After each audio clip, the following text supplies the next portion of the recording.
बदली है, 37 सीटें आई हैं। नेताजी जो है 4 में 34 सीटें जीते थे, उसका भी रिकॉर्ड टूटा है। अगर ये सामाजिक न्याय के एजेंडे पर अडिग रहे, सामाजिक न्याय के सवाल को लेकर के अगर संगठन से लेकर के आगे तैयारी जारी रखेंगे, तो यही दलित पिछड़ा अल्पसंख्यक तबका गोलबंद हो करके इनको 27 में जो है मेजॉरिटी में सरकार, सपा गवर्नमेंट थी तब ये बातें होती थी, सामाजिक न्याय पर बात होती थी, त्रिस्तरीय आरक्षण पर बात होती थी। सपा ने नहीं लागू किया, योगी की सरकार आई और ये डबल इंजन की सरकार बोलते हैं। और आप लोगों ने देखा, तमाम सारे लोग विश्लेषण कर रहे थे कि ओबीसी को इतना भागीदारी दिया है, दलित को इतना भागीदारी दिया है, माइनॉरिटीज को इतना जो है भागीदारी दिया है। तो क्या योगी और मोदी सरकार जो है ये त्रिस्तरीय आरक्षण का फार्मूला लागू करेगी? इस चुनाव से ये प्रदर्शित हुआ कि सपा नेतृत्व जो है वो सामाजिक न्याय को लेकर के जो है उसकी पॉजिटिव थिंकिंग आई है, और वो अपने मैनिफेस्टो से लेकर के, पार्टी संगठन से लेकर के और टिकट वितरण में भी दिखा कि हाँ, इन्होंने सामाजिक न्याय एजेंडे को फॉलो किया है। इसलिए अब की बार बेबाकी से बड़ी ऊर्जा और मन से हम लोगों ने काम करने का काम किया।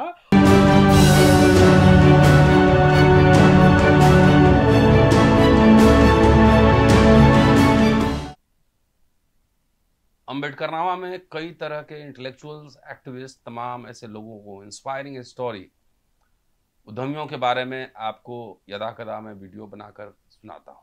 आज इसी सिलसिले में मेरे साथ हैं कुलदीप यादव जनवादी, एक्टिविस्ट हैं, पहले वामपंथी थे, सीपीएम में थे, लेकिन कुछ ऐसी घटनाएं हुई, मसलन त्रिस्तरीय आरक्षण और रोस्टर का मसला, याद होगा आपको विश्वविद्यालय में 200 पॉइंट रोस्टर सिस्टम का मसला, वहाँ से आजकल ये सामाजिक न्याय की धारा की ओर शिफ्ट कर गए हैं। इसके साथ साथ मंडल टाइम्स नाम का यूट्यूब चैनल भी चलाते हैं।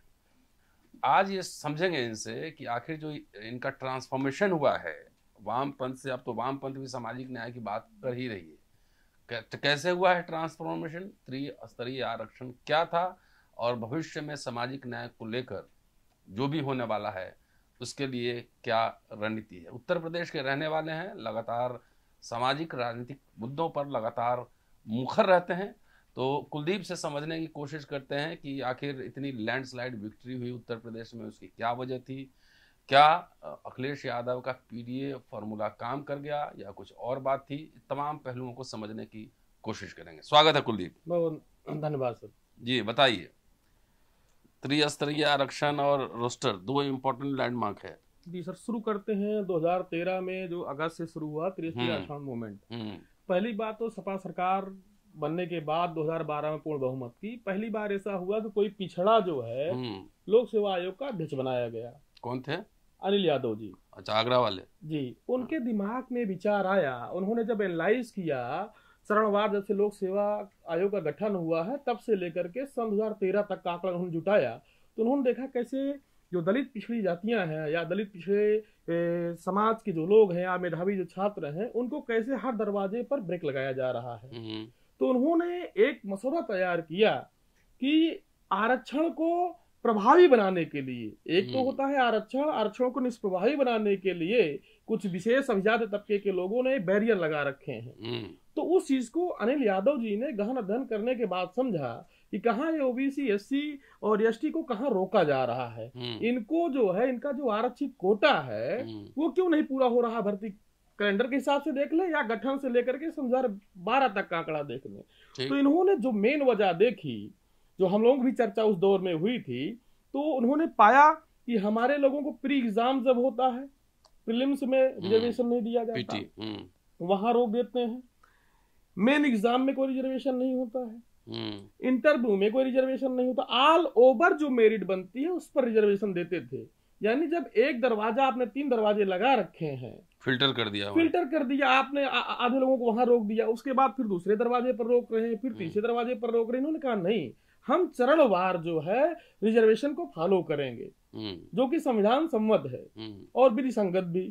तो इन्होंने जो है ये त्रिस्तरीय आरक्षण का मसौदा तैयार किया कि हम प्रीलिम्स, मेंस और इंटरव्यू में रिजर्वेशन देने का काम करेंगे, तभी ये ओबीसी, एससी, एसटी का कोटा जो है ये पूरा हो सकता है। अब उसमें ये हुआ, सपा की पूर्ण बहुमत की सरकार थी, बवाल मच गया। बवाल ये मच गया कि एक पिछड़े तबके का व्यक्ति इतनी बड़ी खोज कैसे कर लिया। ये अपने तबके को यानी दलित, पिछड़े, आदिवासी और अनुसूचित जाति को, इनको जो है कैसे जो है ब्यूरोक्रेट्स बना देगा। तो बवाल इस पर मिल गया। तमाम सारे हम लोगों ने बात छात्र आंदोलन तक आई, तो छात्रों ने, इलाहाबाद के छात्रों ने, लखनऊ के छात्रों ने, बनारस के छात्रों ने मूवमेंट किया। शुरुआत बेसिकली इलाहाबाद से हुई। तो उस समय में एसएफआई में हुआ करता था। एसएफआई सीपीआईएम का स्टूडेंट विंग है, आप जानते हैं। तो वो बात जब आई तो हम लोग उस समय सुल्तानपुर में थे, डिग्री कॉलेज में, केएनआईपीएसएस में। तो हम लोगों ने उस चीज को समझा कि त्रिस्तरीय आरक्षण है क्या। उसके बाद हम लोगों ने देखा कि ये तो जो है बहुत गहरी साजिश रची गई। उसके पहले हम लोगों का भी ध्यान इस तरफ नहीं गया था, क्योंकि ग्रेजुएशन का दौर था हम लोगों का, ग्रेजुएशन पूरा नहीं हुआ था। तो उसी दौर में हम लोग थे। तो हम लोगों ने देखा कि तो बड़ा अन्याय हो रहा है, हमारे दलित पिछड़े समाज के लोगों को हर दरवाजे पर बैरियर लगा करके रोका जा रहा है। तो बहुत सही पॉलिसी है। तो हुआ ये कि सरकार में भी जो अभिजात तबका था इतना हावी था, जो आज जो है जिनके कहने पर आरक्षण के मसौदे को मटिया मेट किया गया, वो उस समय कितने पावरफुल लोग थे, कितने सपा की लीडरशिप में कितने प्रभावशाली रहे होंगे, आप इसी से अनुमान लगा सकते हैं। इस मसौदे को ठंडे बस्ते में डाल दिया गया। अखिलेश जी समझ नहीं पाए इस बात को। मैं तो पूरा कहूंगा, जो हम लोगों की जब बातचीत हुई थी बेबाकी से मैं कहूंगा कि उस समय उनकी समझ सोशल जस्टिस पर जीरो थी। जबकि पूर्ण बहुमत की सरकार थी, उनको ऐतिहासिक काम ये कर देना था। और मैं आपको बात करूं, मायावती जी को हम लोग बहुत मिच्योर लीडर मानते थे, या आज भी मानते, लेकिन उस दौर में बड़ा झटका लगा जब हम लोग आंदोलन कर रहे। तो मायावती जी ने कहा कि यह आरक्षण, इस आरक्षण से केवल यादवों को फायदा होगा। आप बताइए, उनकी जैसे अनुभवी और उनके जैसे जो 3 बार प्रदेश का नेतृत्व कर चुकी थी, उनके द्वारा ऐसी बचकानी बयानबाजी करना, जाति मानसिकता से ओतप्रोत होकर के बयानबाजी करना, सामाजिक न्याय पर कुठाराघात करने वाला बयान था। उसमें कौन सा ऐसा फार्मूला था जब इसमें एससी, एसटी, ओबीसी तीनों लोग रोके जा रहे थे? उनका तो पॉलिटिकल राइवलरी का मसला आया, और कोई नहीं आया। तो जैसे एक दौर में जब उस समय जब पूरे बहुतायत आबादी को, भारत की बहुसंख्यक आबादी को लाभ मिलने जा रहा था उत्तर प्रदेश की, तब आपका ऐसा बयान जो है आपकी ओछी मानसिकता को दर्शाता है और राजनीतिक हल्केपन को, सामाजिक न्याय की कम समझ के आपको जो है प्रदर्शित करता है। ये था कि समाजवादी पार्टी की सरकार थी फुल फ्लेजेड जी, और ये तो सामाजिक न्याय वाले ही लोग दावा करते हैं, लेकिन उस समय इसको दबा दिया गया। इससे बड़ा अंतर्विरोध क्या हो सकता है? हम लोगों का कंट्राडिक्शन यही रहा। इसलिए आज तक समाजवादी पार्टी में हम लोग 22 में, 17 में हम लोगों ने कैंपेनिंग किया सपा के लिए, 22 में किया, और 24 में जितनी ताकत, जितनी क्षमता थी हर स्तर से किया। लेकिन आज तक सपा के मेंबर इसीलिए नहीं है कि इनको टेस्ट कर लिया जाए, कहीं जो है ये फिर तो पुराने रास्ते पर नहीं लौट जाएंगे। अभी तो पीडीए का नारा दिए हैं। हाँ, पीडीए का नारा। अब इस चुनाव से ये प्रदर्शित हुआ कि सपा नेतृत्व जो है वो सामाजिक न्याय को लेकर के जो है उसकी पॉजिटिव थिंकिंग आई है, और वो अपने मैनिफेस्टो से लेकर के, पार्टी संगठन से लेकर के और टिकट वितरण में भी दिखा कि हाँ, इन्होंने सामाजिक न्याय एजेंडे को फॉलो किया है। इसलिए अब की बार बेबाकी से बड़ी ऊर्जा और मन से हम लोगों ने काम किया, और जितने भी सामाजिक न्याय एजेंडे को फॉलो करने वाले लोग हैं, सामाजिक न्याय आंदोलन से जुड़े हुए लोग हैं, उन्होंने, उनके पास किसी सपा लीडरशिप के लोग गए हो या ना गए हो, प्रत्याशी गया हो या ना गया हो, अपनी पूरी ऊर्जा, जोश खरोश के साथ उत्तर प्रदेश से जो है समाजवादी पार्टी और कांग्रेस के गठबंधन को, यानी इंडिया गठबंधन के पक्ष में उसने कैंपेनिंग की। जितना जोर था उन्होंने लगाया। भले अखिलेश यादव जी या समाजवादी पार्टी के लोग उनसे मिले हो या ना मिले, ये बहुत बड़ी बात है। पहली बार ऐसा हुआ है और रिजल्ट आपके सामने है। तो क्या अभी तो 27 में विधानसभा चुनाव भी होगा जी, तो क्या ये मुद्दा फिर आएगा? बिल्कुल आना चाहिए। और मैं कहना चाहूंगा, इसके बाद सपा गवर्नमेंट थी तब ये बातें होती थी, सामाजिक न्याय पर बात होती थी, त्रिस्तरीय आरक्षण पर बात होती थी। सपा ने नहीं लागू किया। योगी की सरकार आई और डबल इंजन की सरकार बोलते हैं, और आप लोगों ने देखा तमाम सारे लोग विश्लेषण कर रहे थे कि ओबीसी को इतना भागीदारी दिया है, दलित को इतना भागीदारी दिया है, माइनॉरिटीज को इतना जो है भागीदारी दिया है। तो क्या योगी और मोदी सरकार जो है ये ये त्रिस्तरीय आरक्षण का फार्मूला लागू करेगी? दूसरा फेज ये चल रहा है सवाल योगी है। गवर्नमेंट का और लागू नहीं किया। सवाल यह तब से यह ठंडे बस्ते में चला गया, सवाल भी नहीं बना। और इवन समाजवादी पार्टी के लोगों को, कांग्रेस के लोगों को इस पर बात करनी चाहिए, ये बात नहीं करते हैं। आप सत्ता में थे, ठीक है, आपने दबा दिया, आपने ठंडे बस्ते में डाल दिया, आपने लागू नहीं किया। और आपको सब बता दें उस दौरान इलाहाबाद में क्या हुआ था। इलाहाबाद में हॉस्टलों पर जातिगत नारे लिखे गए। इलाहाबाद में गायों के ऊपर, भैंसों के ऊपर गालियां लिखी गई, दलितों पिछड़ों को गालियां दी गई। यहाँ तक कि कुछ लोगों ने तो हॉस्टल भी खाली कराया गया, डंडे से जानवरों को पीटा गया, डंडे से छात्रों को पीटा गया। तब उसके बाद मास जो है, जो मास कम्युनिटी थी स्टूडेंट्स की, वो सड़कों पर उतरी और जो है नेक टू नेक फाइट करने का काम किया। तब ये ड्रॉबैक किए, चूंकि इनकी आबादी उतनी नहीं है। ये जानते हैं कि इलाहाबाद में जो विश्वविद्यालय है, विश्वविद्यालय के में जो डेलीगेसी है, आप देख लेंगे सलोरी है, छोटा बगाड़ा है, अल्लाहपुर है या उलनगंज है, जो भी एरिया है सब में बहुजन समाज के लोग रहते हैं। और इलाहाबाद को आप जानते हैं पूर्वांचल का ऑक्सफोर्ड कहा जाता है। तब ये लोग ड्रॉबैक किए हैं। और उस समय जो है घेराव करने का काम हम लोगों ने किया, जो है विधानसभा का, हम लोगों पर लाठियां बरसाई गई और अपने ही समाज के अधिकारियों से गिरफ्तारी कराई गई। अपने ही समाज के लोगों से नेम प्लेट पर हम लोग पढ़ रहे थे कि कौन लोग लाठी मार रहे हैं, तो मारा गया। तो जो अधिकारी सब इतना पावरफुल थे कि ठंडे बस्ते में डलवा दिए, वो अधिकारी लोग आजकल कहाँ हैं? बीजेपी में है? वो तो शासन में है, शासन में है। जिसकी सरकार रहेगी उसके लिए डंडा पीटेंगे। तब सपा की सरकार थी, सपा की सारे कुछ रिटायर हुए होंगे तो हो सकता है ज्वाइन कर। हाँ, अब वो सामाजिक न्याय की बात करते हैं। अब हम लोगों की बात बेहतरी से समझते हैं। एक IPS थे और इस समय रिटायर्ड हैं, अरविंद सेन यादव, जिन लोगों हम लोग गिरफ्तार किया था। उन्होंने सहूलियत बरती थी, खाना वाना खिलाया था, पानी हम लोगों को पिलाया था।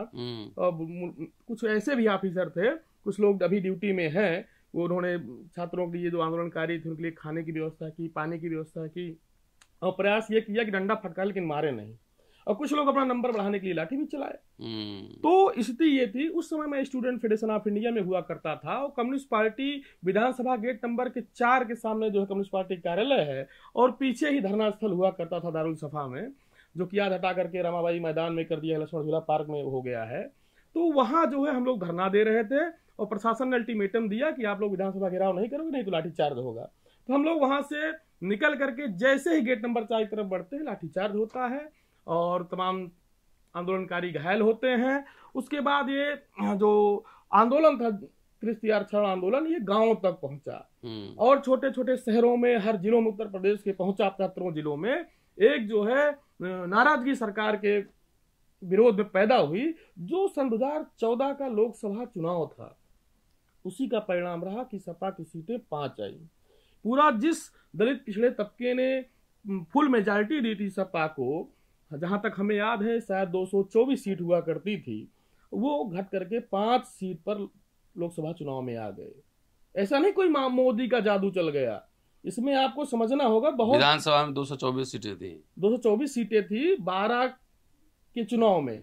14 में 5 लोकसभा पे, 5 लोकसभा पे। सबसे बड़ा कारण ये था, उस समय रमाकांत जी भाजपा में थे, लेकिन आकर के उन्होंने मंच साझा किया। अनुप्रिया पटेल अपना दल चला रही थी, वो भी आकर के साझा की सामाजिक न्याय एजेंडे को, जो है उन्होंने कहा कि जो है हम आपके साथ हैं। लेकिन कोई साथ नहीं टिका। रमाकांत जी ने तो आंदोलन में मदद किया और तमाम छात्रों को आजमगढ़ से आने जाने के लिए बसों से लेकर के तमाम चीजें प्रोवाइड की और आंदोलन चढ़ा, उनका और योगदान रहा। कि अनुप्रिया पटेल जी मंच साझा करने के अलावा उन्होंने कोई नहीं किया। और तमाम सारे दलित समाज के नेताओं ने उस आंदोलन को, चूंकि सपा की सरकार थी, तो तमाम सारे लोग जो मंत्री थे, विधायक थे, सांसद थे, तो वो मौन रहे अपने आप को। अंदर से तो समर्थन देते थे, लेकिन कहीं सामने वो नहीं है। ये हम लोगों ने देखा कि ये सब। आपने जो स्टैंड लिया था इसमें लेफ्ट पार्टी तो रोस्टर के आंदोलन को सपोर्ट कर रही थी। हाँ, ये सबसे बड़ा सवाल आपने किया। उस समय जब हम लोग किसी काम से, शायद मीटिंग थी जो है लखनऊ पार्टी कार्यालय पर SFI की, तो हम लोग गए हुए थे। तो वहाँ हम लोगों ने देखा कि इस पर डिस्कस भी किया हमने पार्टी नेताओं से। उन्होंने कहा अभी वेट एंड वॉच किस्ती करो। वो तो आंदोलन में आने का या समर्थन करने का मन नहीं बन रहा था, बोले ऐसे चलता रहता है।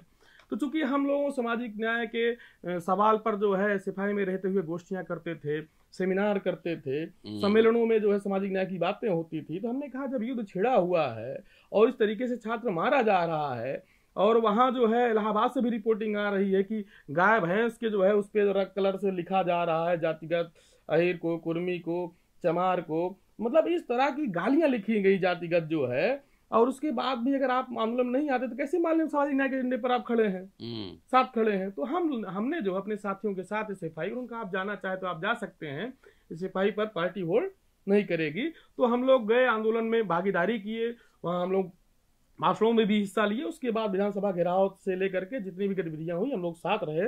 अंततः सरकार ने जो है त्रिस्तरीय आरक्षण लागू करने से मना कर दिया और बहुत बड़ी नाराजगी हम लोग भरी थी। ठीक है भाई, भाजपा और बसपा से तमाम लोगों ने बसपा को वोट करने का काम किया और सपा जो है 47 सीट पर आ गई।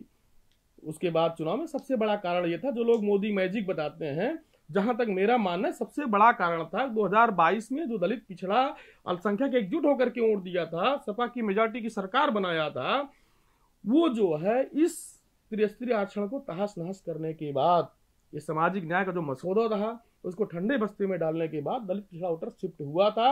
और आज लगभग 10 साल बाद वो लौटा है, 10 साल बाद लौटा है दलित पिछड़ा अल्पसंख्यक गोलबंद हुआ। तो आपको लेफ्ट पार्टी की ओर से कोई एक्शन हुआ कि आपने इस्तीफा दिया कि अभी भी हैं? नहीं, इस्तीफा क्या, जो है प्रश्नियां ऐसी बनती गई कि लगातार मैं आक्रामक होता गया। और पोलित ब्यूरो की मेंबर रही जो है सुभाषनी अली जी, सांसद रही कानपुर से, उन्होंने मुझे मंडलवादी तक करार दिया। तो मैंने सार स्वीकार कर लिया, बोली कि कुलदीप बड़ा नेता है। तुमने कहा ठीक है, बड़ा नेता है, कार्यकर्ता से ठीक है। तो उसी दौरान, वो दौर जब मंडलवादी उन्होंने कहा, तो मंडल कमीशन को बहुत अच्छा किया उन्होंने कह करके, तो मैंने मंडल कमीशन पूरी रिपोर्ट पढ़ डाली। फिर हमने कहा इससे बढ़िया तो कुछ है ये नहीं है, इसकी बात तो होती नहीं, इसके बिना सामाजिक न्याय की बात कैसे होगी। भारत की जो 60% से अधिक पिछड़ों की आवाम है, अगर उसको किसी ने दो मांगे उसकी लागू होने के, 2 सिफारिशें लागू होने के बाद अगर ये बदलाव आया है समाज में, तो मुझे मंडलवादी होना चाहिए। उसके बाद मंडल कमीशन की सिफारिशों को लेकर के लगातार हम लोग प्रदेश में सामाजिक न्याय सम्मेलनों का आयोजन की, जिसमें आप लोग भी गए थे, आप लोगों ने भी देखा था। 65 जिलों में हम लोगों ने सम्मेलन किया, तमाम साथियों के साथ, हमारे सामाजिक न्याय मोर्चा के साथी रहे। क्या आपको लगता है कि 27 में अखिलेश जी इस बात को समझेंगे और ये मुद्दा बनेगा त्रिस्तरीय आरक्षण?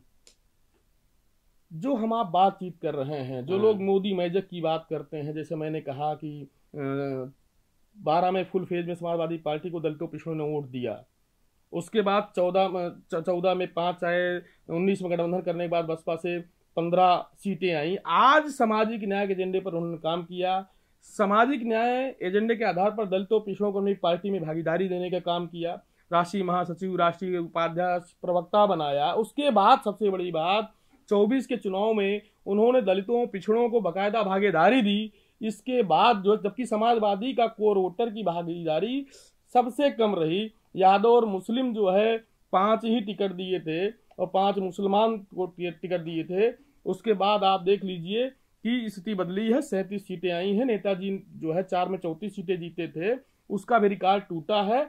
अगर ये सामाजिक न्याय के एजेंडे पर अडिग रहे, सामाजिक न्याय के सवाल को लेकर के अगर संगठन से लेकर के आगे तैयारी जारी रखेंगे, तो यही दलित पिछड़ा अल्पसंख्यक तबका गोलबंद हो करके इनको 27 में जो है मेजॉरिटी सत्ता मिले। इसके अलावा दूसरा कोई फार्मूला नहीं है। शुक्रिया कुलदीप। और ये कुलदीप यादव जनवादी हैं और उम्मीद करता हूं कि 2027 के उत्तर प्रदेश विधानसभा चुनाव में त्रिस्तरीय आरक्षण फिर मुद्दा बनेगा, देखा जाएगा। लेकिन ये बात तो सच है कि अखिलेश यादव ने एक ट्रांसफॉर्म किया, अपने आप को शिफ्ट किया है। अब मंदिर फरसा मूर्ति की बात नहीं, PDA की बात इन्होंने की है, भागीदारी भी दी है टिकटों में। 2 अनारक्षित अनरिजर्व सीट पे शेड्यूल कास्ट के कैंडिडेट को भी लड़वाया है। अयोध्या में उनकी जीत हुई और मेरठ में बहुत कम वोटों से हार गई। तो मैं समझता हूं कि जब वैचारिकी समझ डेवलप होने लगती है तो वो वोट में भी कन्वर्ट होता है। शुक्रिया, देखते रहिए अम्बेडकरनामा और मंडल टाइम्स। Thank you.